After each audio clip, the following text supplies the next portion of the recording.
Peace. Today I want to talk about something very important to me. I want to talk about victimhood. I want to let everyone know out in the world that we are not victims. A lot of times we go through trials and tribulations in life and it affects us psychologically. We are actually victors, and it really is based on the psychology of how you deal with the trauma and deal with the disadvantages that you have. It's all on your perspective. It's all about your outlook. So some people say, man, I've been through this. I was raped. I was molested. I've been neglected. I've been disowned. I've been abandoned. I've been done dirty. People turn their back on me. I have no support. I have no help. Those things that you're focusing on, those things that you're speaking into existence, they're going to define your reality. They're going to define your reality. As simple as that. Some people are saying, man, what do you know, man? You over here talking about I'm not a victim. Then what am I? You're a victor. Well, who are you to say I'm a victim? I'm not a victim and I'm a victor. You don't know what I've been through. Look, right now, I've been to multiple countries. I've been to a couple countries, only 3 countries. Oh, been to America, so that's 4. I was born here. But I've been to India, Guatemala, and Mexico. Guatemala y Mexico.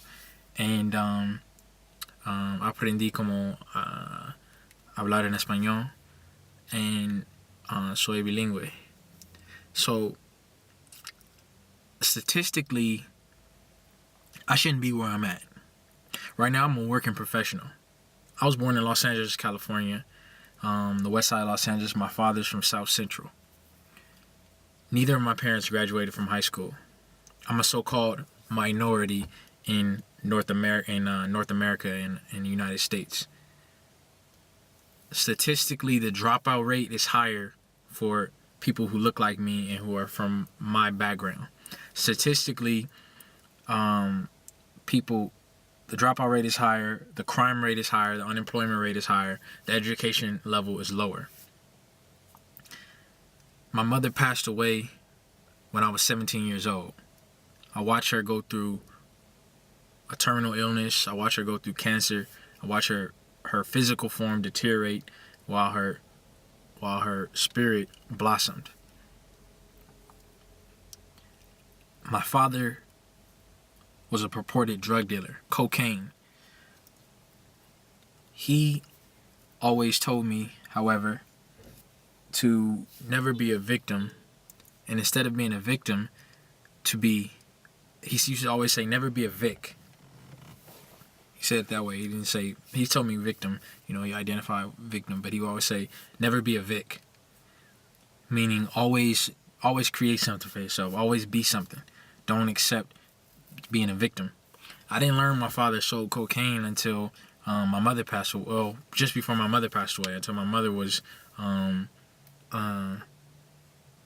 about to pass away, and I was 17, that I found out about this story. So this purported story, I never seen my father sell cocaine. I never been there, so I don't know, if it's true or not. But I'm going off of what I learned in my family, and certain U.S. Marshals and FBI people were asking me questions and presenting information to me. But my point is, this is my background that I come from. I was orphaned. We owned a home in Los Angeles, West Los Angeles, at a time period before the bubble popped, the real estate bubble popped. This is in 2008. This is when, if you all know the real estate game, the real estate was booming in 2006, 2007. My house was worth $2 million at that time. I grew up there for 10 years. We lost our home after my mother passed away. We lost our mother. We became orphans. Almost wards of the state. Taken in by our grandparents, but it was just a horrible existence, seeing my mother pass away, deteriorate. I could barely go to school. I was still in high school. I could barely graduate. I got into Howard University on a scholarship. Statistically, most people who perform high in school, but they're poor and they live in poverty, they perform high on standardized tests, their chances of succeeding are lower than chances of people who are rich but their scores are lower. So usually they have more social support. So I'm telling you my story to say that I used to think I was a victim. My life has been very difficult. Most people would have cracked. Most people would have broke. But I realized recently that all my disadvantages are actually advantages, and so are yours. I come from a place, race, and background where the people are unheralded, underrated.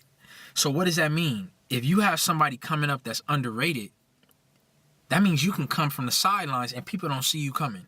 You're building, you're studying, you're working on yourself, you're exercising, you're thinking positively, you're acting on your positive thoughts. People don't see you coming. Right now, I'm a working professional. I'm a dietitian.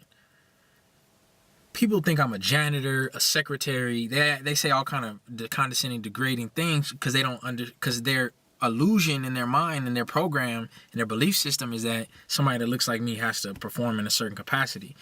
Whereas no, I'm not a victim. I'm a victor.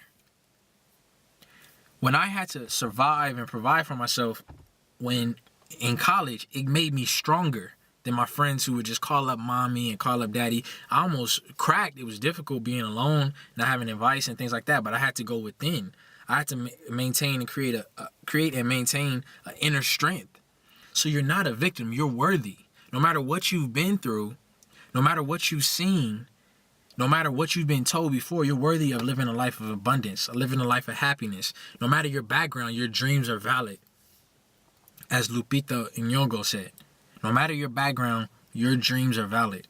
That means when I realized that I was able to travel, I got an increase in my work status. I made $20,000 more. That's just the beginning. I'm about to be making tremendous cream. But it all started when I realized I am not a victim. I'm worthy to be great.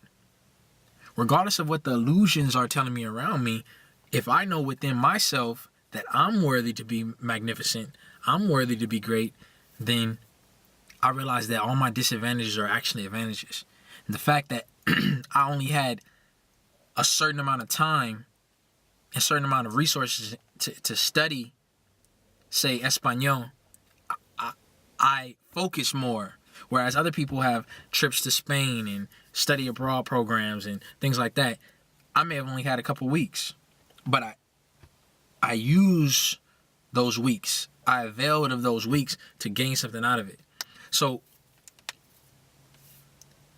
some people are brought up, meaning they have positive circumstances and things in their environment that are conducive to their success, but they're weak. That's the illusion. We think that they have the advantage because they've been given this and given that. No, we're stronger. That means I'm everything you are and I'm more than you. If I can get to a place that somebody got to and they had help, assistance from, family, from the society, from, the culture around them, and I get there and then I surpass them, that means I'm greater than that. I have more in me. So some people are brought up and some people are obligated to come up. That's the difference. You're not a victim, you're a victor. You're not disadvantaged. All your disadvantages are advantages. There's beauty and benefits all around you. You just have to be able to see them. But you have to change your thoughts and change your perspective. If your perspective is I'm a victim and I'm living in lack and I have scarcity and I'm without, I'm poor, I'm impoverished, then that's what your reality is going to be. But when you step back and say, wait a minute, I can create.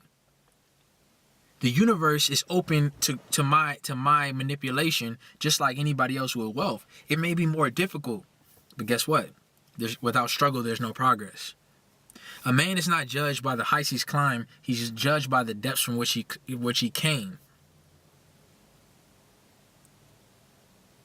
Your success is not measured by your achievements, but they're measured by the obstacles that you had to overcome to get to those achievements. So I graduated in school with honors. My mother passed her form. I had barely any social support in college, and I graduated with honors. Honestly, if I had a social support, I would have graduated with a 4.0. But guess what? I had more ruggedness. I had more internal power than the next person. who was, everything was handed to them. And I know the value of things because I work for it. So understand, all those people out there, you're not a victim, no matter what you've been through. Because I just explained what I've been through. I seen my mother pass away when I was a teenager, orphaned, lost my home that I grew up in. It was bulldozed. You see what I'm saying? Abandoned by my family. My father sold cocaine. What does my self-worth look like? You know, so-called black kid from the city, you know, families from, parents didn't graduate. No money. Living in poverty during college. What kind of self-esteem do I have? What right do I have to say that I'm great? That's how I felt. But really, the truth is, your greatness is your power doesn't lie in all those outward things. Your power lies within. And you are worthy. Shout out to the brother Ralph Smart, who's been putting out some phenomenal work. He talks about there's nothing wrong with you. He talks about how we're worthy. Somos dignos. We're dignified. We're worthy. So that means no matter what you've been through, it doesn't matter what your pops did. It doesn't matter what happened to you when you were a kid. You can be great. You have to give yourself permission to live your dream. If you don't do it, no one will. And I'm living my dream now because I've given myself permission to live it. Once I learned that, hey, I hold the key. I have to give myself permission. That's when everything changed. When I realized I wasn't a victim and I'm actually a victor, everything changed. Now I don't have to look at my history and my family history and, you know, what's going on, my circumstances around me, and feel like I have a low self-esteem and low self-worth. I know that my self-worth doesn't come from what's around me. And actually, all my so-called disadvantages that I see are actually advantages. I can take from this and take from the hood and learn from beautiful things in the hood. I can take from my social experience and see beautiful things from it that other people didn't experience and didn't see. I can learn from being alone and suffering and impoverished and things like that, and figure out how to turn base metals into gold. You have to become the alchemist. Alchemy is spiritual, man. All those stories about them changing those base metals into gold, that's all spiritual. That's called mental transmutation. That's called mental alchemy. So alchemize, change your victimhood to victorship, to victory. And everything around you going to change. Everything around you going to change. Because when you feel like a victim, it reflects in your behavior. It reflects on how you treat yourself. It reflects on your self-talk, your negative self-talk. If you feel like you're worthy, if you feel like you're great, then you have positive self-talk. You eat healthier. You treat yourself different. And you treat others different. You carry yourself differently. You speak differently. This is why it's so important. Because whatever you think you're worthy of, whatever love you think you're worthy of, whatever life you think you're worthy of, that's what you're going to attract. Once you realize what you're really, truly worthy of, and you know that you're priceless, everything is going to change. And that's the level that we're in right now. We've been studying about the age of Aquarius. You know, I studied that when I was a teenager. A lot of the things that I studied, it kept me afloat. It kept me alive because I was going through trauma, depression, you know, isolation, sadness, fear, all of these things, post-traumatic stress disorder, all these things that from the trauma that I experienced. You know, having to be interviewed by the FBI and these crazy things. Is just as a teenager, my mother just passed away. They're asking me questions about my only parent left, who apparently is a cocaine dealer. But I studied spirituality, Islamism, Sufism, Buddhism, Confucianism, the Bhagavad Gita, Sai Baba, Muhayyadeen, Azra Inayat Khan, Yogananda, all these prophets, all these teachers, all these prophets, all these teachers gave me the knowledge that I was actually spirit, that, you know, Noble Drew Ali, the different prophets and teachers that I mentioned, they inspirited me and gave me life during that traumatic time period. And the message was universal. It was equal and the same without. It was a common golden thread that connected all those philosophies, was that you are divine. That the higher self, that Allah, the universe, the universal creator, Mother God, Father God, Jah, Yahweh, Jehovah, Shiva, whatever you want to call it, the universal creator, Dios, Allah, is within you. And that the answers are within you, and that you have the power. So no, we're not victims. Absolutely not. You're not a victim. If I'm not a victim, then neither are you. Knowing your self-worth and knowing that you're not a victim, knowing that you're a victor, that's going to open up the way for you, open up the door to your infinite possibilities of becoming great. And you're going to attract what you actually deserve. So you have to know what you deserve before you can get things. Everything changed when I realized what I deserved. I had low self-esteem. I thought, man, I've been through this. This is what I deserve. I don't deserve positive relationships in terms of women, positive relationships in terms of my work environment. Everything changed when I realized that I was worthy and I realized what I deserved of. I took a trip. I posted some videos of me going, standing on pyramids, catching boats, going to, different lakes, jumping through waterfalls, jumping into rivers, doing all kind of amazing things, seeing beautiful birds and hearing songs from birds I had never heard before. And coming back to living in abundance in California, and I'm just getting started. But the first thing that saved me was realizing that I'm not a victim. I'm actually a victor. All my quote-unquote disadvantages are actually advantages. The society is set up with a certain cultural hegemony, meaning a psychological monopoly and a cultural monopoly on what is correct, what is right, what is wrong, how to do things. Most companies, startup companies, all of the founders, they're homogeneous. They think the same. They went to the same schools. They have the same cultural background. There's no there's creativity and uniqueness, but it's very limited inside their circle.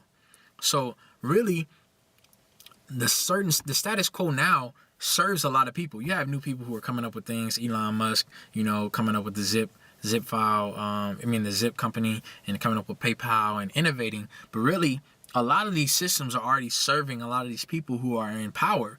But the advantage comes from people who see society from a different perspective, whose brain has been wired differently. So they told you that you were disadvantaged when really you're totally advantaged. You're at an advantage point because now you can come in and see a problem totally different. Studies have shown that diverse groups solve problems better. So if you're coming from a diverse state of mind, you're coming from a so-called disadvantaged state of mind, you're going to see things differently. You're going to see how to create differently. You're going to see the possibilities for your life differently.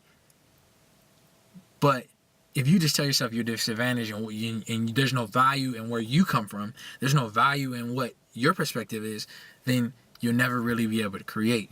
You'll never really be able to change your existence and change the life around you. But if you tell yourself, yes, I am worthy.